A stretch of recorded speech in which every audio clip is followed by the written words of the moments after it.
Hello dear student. तो आज हम क्लास 8th के चैप्टर 9 के अभ्यास प्रश्न को सॉल्व करेंगे, जिसमें हम पहले रिक्त स्थानों की पूर्ति को देखेंगे। तो आइए हम एक एक करके 1 बाय 1 सारे क्वेश्चंस को सॉल्व करते हैं। तो पहला क्वेश्चन है, घर्षण एक दूसरे के संपर्क में रखी।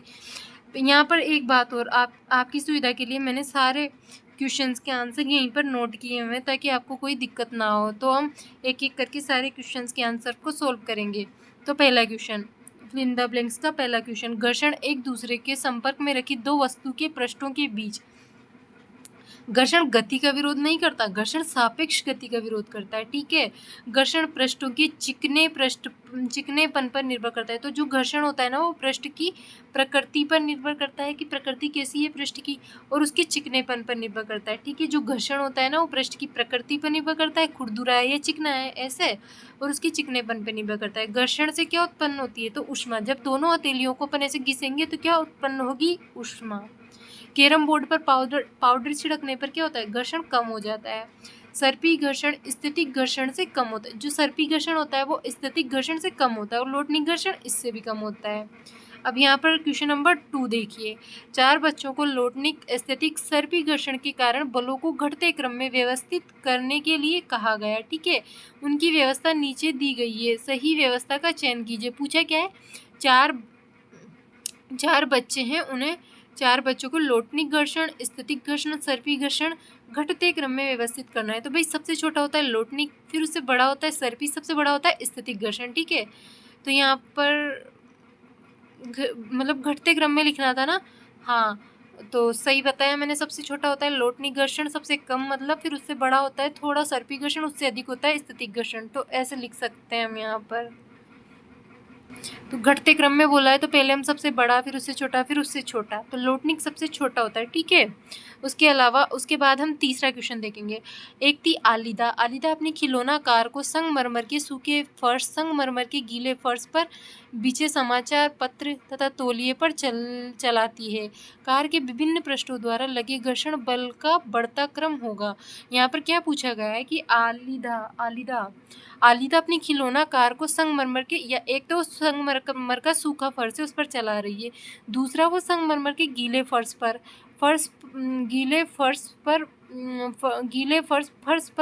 बिछे समाचार पत्र या तौलिए पर चलाती। पहले तो वो सूखे संगमरमर के फर्श पर चलाती है, फिर गीले पर, फिर फर्श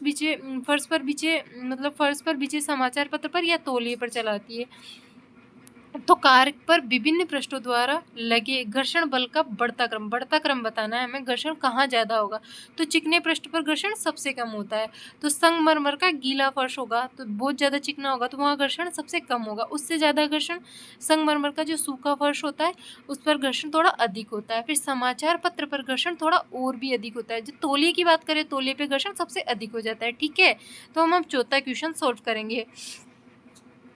तो यहाँ आप क्वेश्चन नंबर 4 को देखिए। मान लीजिए आप अपने डेस्क को थोड़ा झुकाते हैं, उस पर रखी पुस्तक नीचे की ओर सरकना आरंभ कर देती, इस पर लगे घर्षण बल की दिशा बताइए। तो यहाँ देखिए, जब पुस्तक नीचे की ओर सरकना आरंभ करेगी, जब पुस्तक नीचे की अपन मतलब डेस्क को ऐसे जब हम डेस्क को थोड़ा झुकाएंगे तो पुस्तक जो है नीचे की ओर सरकना आरंभ करेगी, और घर्षण बल गति की विपरीत दिशा में लगता है, मतलब वो कहाँ लगेगा? ऊपर की ओर। तो ये यहाँ पर देखिए ऐसे दिखेगा ये टेबल पर। घर्षण बल जो वस्तु की मतलब जो पुस्तक है वो नीचे सरकेगी, और जो घर्षण बल लगेगा वो उसकी विपरीत दिशा में मतलब ऊपर लगेगा। तो ऐसा होगा यहाँ पर। ठीक है, घर्षण बल की दिशा बताइए।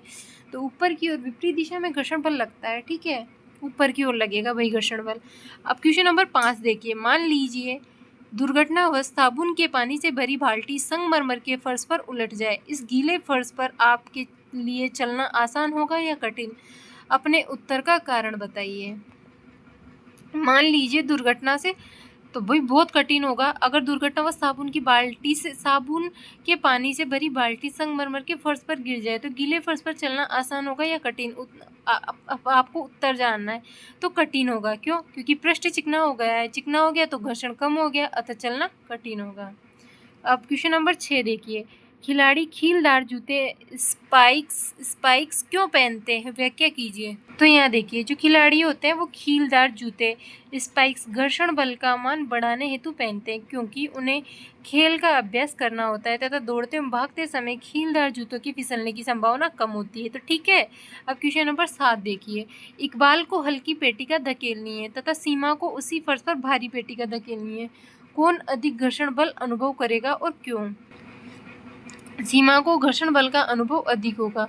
जो सीमा है उसको घर्षण बल का अनुभव अधिक होगा, क्योंकि घर्षण बल आरोपित बल के, जो घर्षण बल होता है ना, वो आरोपित बल के समानुपाती होती है। भारी पेटिका को धकेलने के लिए अधिक बल लगाना पड़ता है और उसी के समानुपाती घर्षण बल होता है। यहाँ पर जो हम बात कर रहे हैं, सीमा को अधिक घर्षण बल का अनुभव होगा। क्यों? क्योंकि घर्षण बल आरोपित बल के समानुपाती होता है। जो हम बल लगा रहे हैं ना, उसके समानुपाती होता है। तो जितना अधिक वो भारी होगा, मतलब भारी पेटिका को धकेलने के लिए अधिक बल लगाना पड़ेगा। अधिक बल लगाएगी तो घर्षण बल उसके समानुपाती होता है, मतलब और घर्षण बल अधिक होगा। तो यहाँ पर पूछा क्या था हमसे कि कौन अधिक घर्षण बल का अनुभव करेगा? तो सीमा को घर्षण बल का अधिक अनुभव होगा। ठीक है, यहाँ पर क्वेश्चन नंबर 8 देखिए। व्याख्या कीजिए। सर्पी घर्षण स्थैतिक घर्षण से कम क्यों है? जो सर्पी घर्षण होता है वो स्थैतिक घर्षण से कम क्यों होता है? व्याख्या कीजिए। सर्पी घर्षण स्थैतिक घर्षण से कम क्यों है? सर्पी घर्षण में ऐसे, मतलब ऐसे सरका कर चलते हैं हम वस्तुओं को, ऐसे सरकानी पड़ती। इसका आंसर यहाँ देखिए। किसी रुकी हुई वस्तु को विराम से गति आरंभ करने की स्थिति में घर्षण पर पार पाने के लिए वस्तु पर लगाया जाने वाला जो बल होता है वो स्थितिक घर्षण की माप होती है। इसी के विपरीत किसी वस्तु को उसी चाल से गतिशील रखने के लिए आवश्यक जो बल होता है ना, उसे सर्पी घर्षण कहते हैं।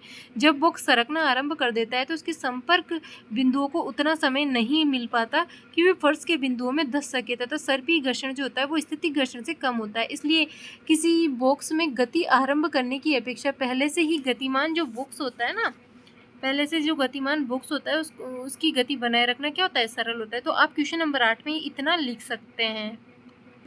वर्णन कीजिए। घर्षण किस प्रकार मित्र एवं शत्रु दोनों है? तो यहाँ देखिए क्वेश्चन नंबर 9। शत्रु घर्षण के कारण वस्तुएं, घर्षण शत्रु कैसे है? मतलब अवांछनीय। तो घर्षण के कारण वस्तुएं घिस जाती है। वस्तुएं क्या? मशीनों के जो पुर्जे होते हैं ना, वो घिस जाते हैं। क्यों? क्योंकि अत्यधिक घर्षण से अत्यधिक ऊष्मा नष्ट होती है, मशीनें खराब हो जाती है। और मित्र क्यों है? ना तो हम घर्षण के बिना चलना असंभव होता है, ना हम लिख सकते हैं घर्षण के बिना, ना चल सकते हैं। घर्षण ना हो तो गतिवान वस्तु को रोका नहीं जा सकता, भवन का निर्माण असंभव है। ये सब इस कारण घर्षण हमारा मित्र भी है। क्वेश्चन नंबर 10 देखिए। वर्णन कीजिए। तरल में गति करने वाली वस्तुओं की आकृति विशेष प्रकार की क्यों बनाते हैं? तो देखिए, जब वस्तुएं किसी तरल में गति करती है, मतलब द्रव होता है ना तरल, उसमें जब वस्तुएं किसी तरल में गति करती हैं तो उन्हें उन पर लगे घर्षण बल पर पार पाना होता है। इस प्रक्रिया में उनकी ऊर्जा का क्षय होता है, तब घर्षण कम से कम करने के लिए प्रयास किए जाते हैं। अतः वस्तुओं को विशिष्ट आकृति दी जाती है। आपके विचार से वैज्ञानिकों इन विशिष्ट आकृतियों के बारे में कहाँ से संकेत प्राप्त होते हैं? वास्तव में उन्हें ये संकेत प्रकृति से मिलते हैं। पक्षी और मछलियाँ तरल में गति करते हैं। उनके शरीर का विकास इस प्रकार होता है कि तरल में गति करते समय घर्षण पर पार पाने में उनकी ऊर्जा का क्षय यथासंभव कम हो। वायुयान की आकृति को सावधानीपूर्वक देखिए।